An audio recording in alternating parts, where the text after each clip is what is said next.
তো কুন্নুর থেকে ট্রেন ছেড়ে দেওয়ার পর লাভডেল স্টেশনে তো আমাদের ট্রেন দাঁড়িয়েছিল কিছুক্ষণের জন্য। সেখানে আমাদের যে আরেকটা ট্রেন সাইড দিয়েছিল। তারপর আমরা গিয়েছিলাম সেই ড্রিমি প্লেসে, যেটা একদম পুরো মুভি ফিলিং দিচ্ছিল। কারণ এরকম চা বাগান টয় ট্রেন থেকে সত্যি অভিনব একটা দৃশ্য ছিল।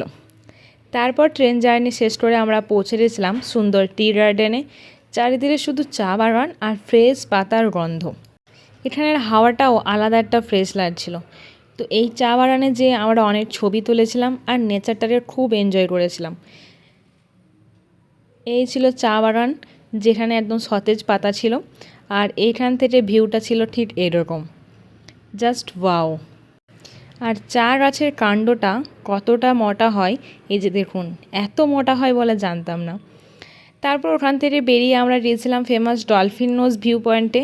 কিন্তু ওখানে যাওয়ার পরই শুরু হয়েছিল বৃষ্টি, তাই আমরা গাড়ি থেকে নামতেই পারিনি। 1 ঘন্টা গাড়ির মধ্যে আমরা আটকেছিলাম। যেহেতু ডলফিন নোজ ছিল একদম পাহাড়ের শেষ প্রান্ত, তাই নাকি ওখানে প্রচণ্ড পরিমাণে বৃষ্টি হচ্ছিল। তো গাড়ির মধ্যে বসেই আমরা টাইমটা পার করছিলাম। তারপরে যখন বৃষ্টি থেমে গিয়েছিল, তখন এই মেঘের অবস্থা দেখতে খুব সুন্দর লাগছিল। ঠান্ডা হাওয়া আর এই পুরো পরিবেশটা খুবই সুন্দর। তো এই বৃষ্টি আবহাওয়ায় গরম চায়ের কাপ হাতে নিয়ে আজ এই ট্রিপটা শেষ করলাম।